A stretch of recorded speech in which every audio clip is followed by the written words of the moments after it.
Hi, I'm Sophie. I'm in my 50s. I come from London.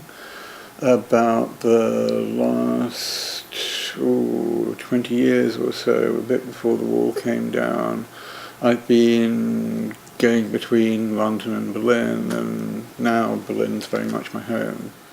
I started the bookshop here about 10 years ago now.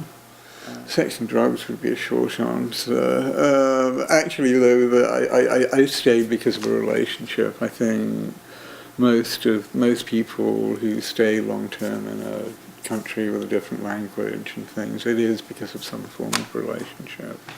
Oh, well, if I had the bookshop in London, I think I would end up with something the size of my bathrooms. I suppose the way the bookshop's changed, there may be half again as many books as I actually started with.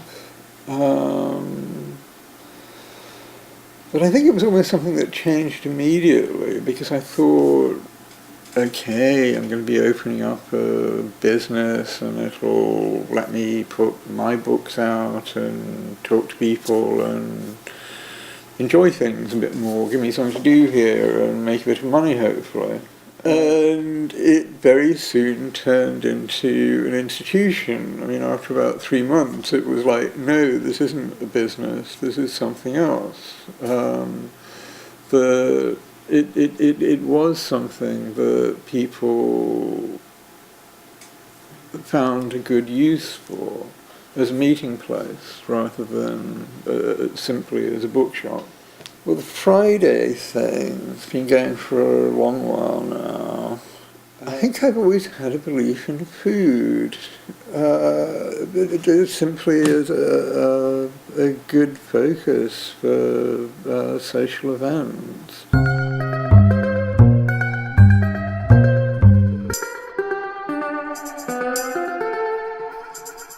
I spend the whole of the Friday slaving over a hot stove, and then people like you come along, denizens of the night, around 9 o'clock, and eat some food, maybe watch a film, and leave me alone with a pile of dishes by 4:30 in the morning.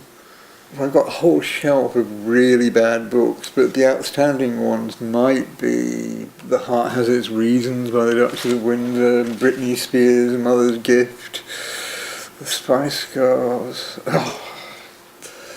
I've got a nice sort of red satin 50s wide-shouldered thing which really shouldn't go with me but actually does, and somebody bought it for me, and it's always a bit nicer when somebody gets you something and it really goes well, I think.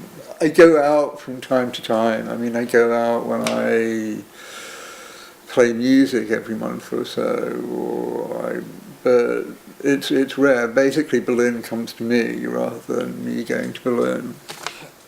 Putting it simply, because I'd rather not go too far into it, I do bump and grind theremin. I wear a skirt, and it's helpful to have a mask when I do it. Well, I haven't always been called Sophie. I'm somebody who went through a very strange endocrine-based change from male to female. The year before last, and the last year has been very hectically trying to cope with it and transition. For the most part, people, I mean, it's something that always has been there with the shop, that it's been a meeting place, and it's been really wonderful to be at the centre of that. But now, when everything happens from a different angle, now that I'm relating to women as women, I mean, as a woman, things are very different, and very much more exciting, I suppose.